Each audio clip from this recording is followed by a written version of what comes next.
Hello ladies and gentlemen, boys and girls, welcome back to the channel. My name is Mark Roden, of course. Notice the hat. These are dropping sometime soon, boys. Look at this SmoothStance hat. We're still in the process of actually ordering them and getting them from our maker, and then we're also in the process of making a website, which is a big deal. Okay, it's taken a long time, but here's a little preview, a little sneak peek. I got the first one in today. We're making some revisions, we're making some final touches on it, but they're gonna be coming, boys. It's just like the official reveal. Okay, this is like the official reveal that we're having SmoothStance hats coming soon. I'm so excited. But today, guys, with that out of the way, today we're doing top 10 daily drivers under $10,000. Now that is the whole premise of this video. Okay, none of these cars I'm trying to say are cool cars. They are only cars that I think you should buy if you're looking for a daily driver.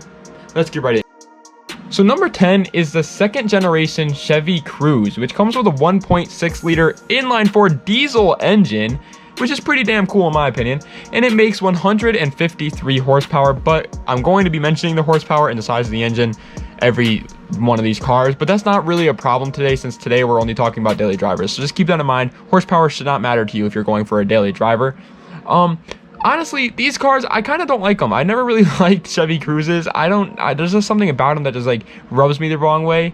But they're extremely new. They're one of the newest cars on this list. They're front wheel drive. They have 4 seats. They have 4 doors. They have a ton of space. They're kind of reliable. They're not the most reliable on this list, but they're there. They're definitely more reliable than a 350Z, and they actually don't look that bad, which checks off all the boxes when talking about dailies.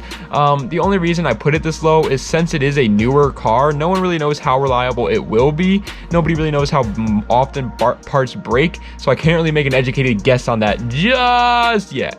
Number 9 is the Subaru Crosstrek, and I'm sure everybody out there knows at least one kid in high school that you're like, yeah, he's gonna own a Crosstrek one day, because there's just like certain people that buy them and you know exactly who you are. But it comes with a 2.5 liter flat 4, since it's a Subaru, that made only 152 horsepower. But once again, this does not matter.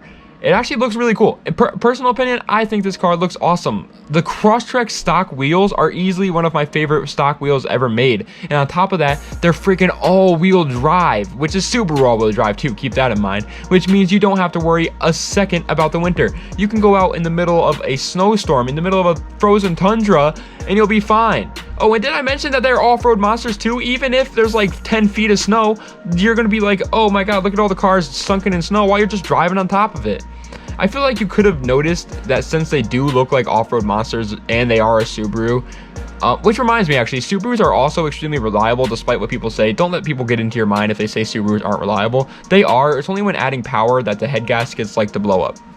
Number 8 is the BMW 335xi. I bet you never heard anybody say it like that. I said it like that because that's the amount of races I've won already in my 350Z that still isn't running. Just saying.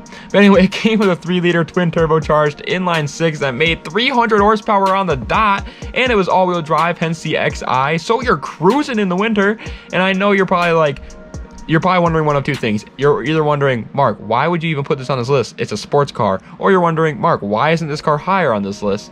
Yes, this car is obviously made to go fast and have some fun, but it's also a really good daily driver. Literally, the only reason I put it this low is because they have the N54 engine in it, and the N54 is extremely unreliable when pushing it to its limits.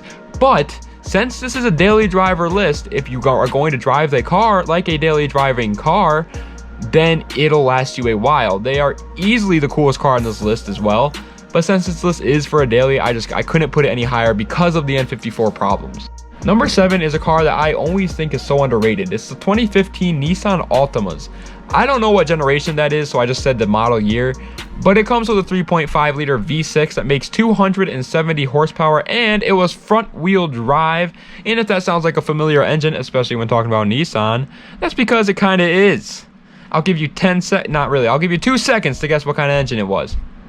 It's the VQ35. I didn't even give you the 2 seconds. It's the VQ35 that was found in the 350Z, except it has way less power, since Nissan didn't really care about power output, since they knew this would be just a daily and nothing special.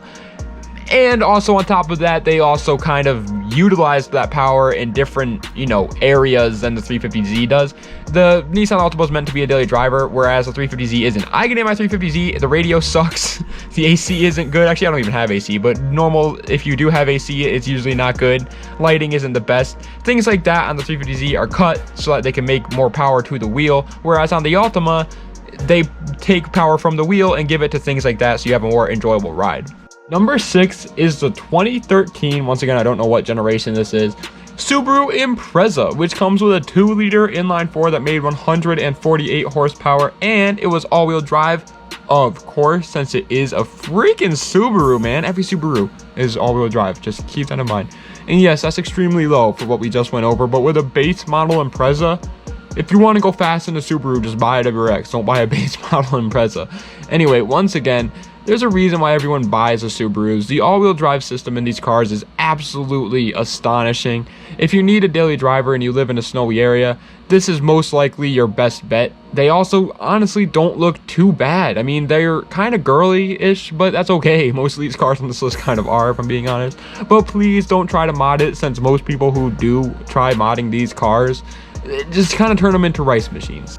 Number 5, halfway through the list, and it's only right that I put my first Honda on the list. The 9th generation Honda Accord, which came with a 3.5-liter V6 that made 278 horsepower, and it was front-wheel drive too, since it is a Honda, because every single Honda in the world is front-wheel drive, and this car is actually a hidden beast, guys. Listen, these Accords are always so surprising to the unexpecting eye. If you pull up on a V6 Accord and it looks a little bit modded or it sounds a little modded, don't race it, because he will probably beat you. They have 278 horsepower. They're not like a Civic. Civic SIs make way less than this, okay? I'm just saying. Everybody wants a Civic Si, but the Accord V6 makes a little bit more, guys, and they're really cheap.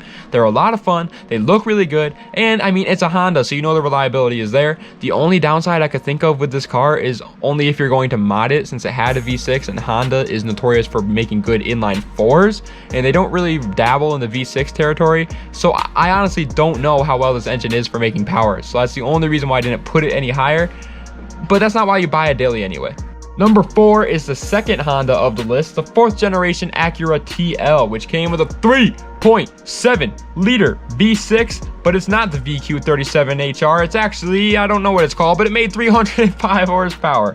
And this is one of the highest power cars on this list, okay? Yes, it was the ugly duckling when talking about the TL family, but it is still such a pretty fun car to drive, okay? It's not the most fun, but it's fun. It's there. Once again, these were front-wheel drive, and they obviously pretty much are the exact same as the last car in terms of pros and cons. But the only difference that I can see between the two is you get to be a baller, shot caller, 20-inch blades on my Impala, or whatever he says, and buy the Acura instead of the Honda. And on top of that, they were also a tad bit faster, blah, blah, blah. But who cares about that? You're buying a daily, all right? The only thing you care about in a daily driver is that it gets you to work and back on time. The Acura TL did it perfectly. Third place is the Infiniti G37x, which came with a 3.7-liter V6 that made 330 horsepower, and it was all-wheel drive, hence the X after the name.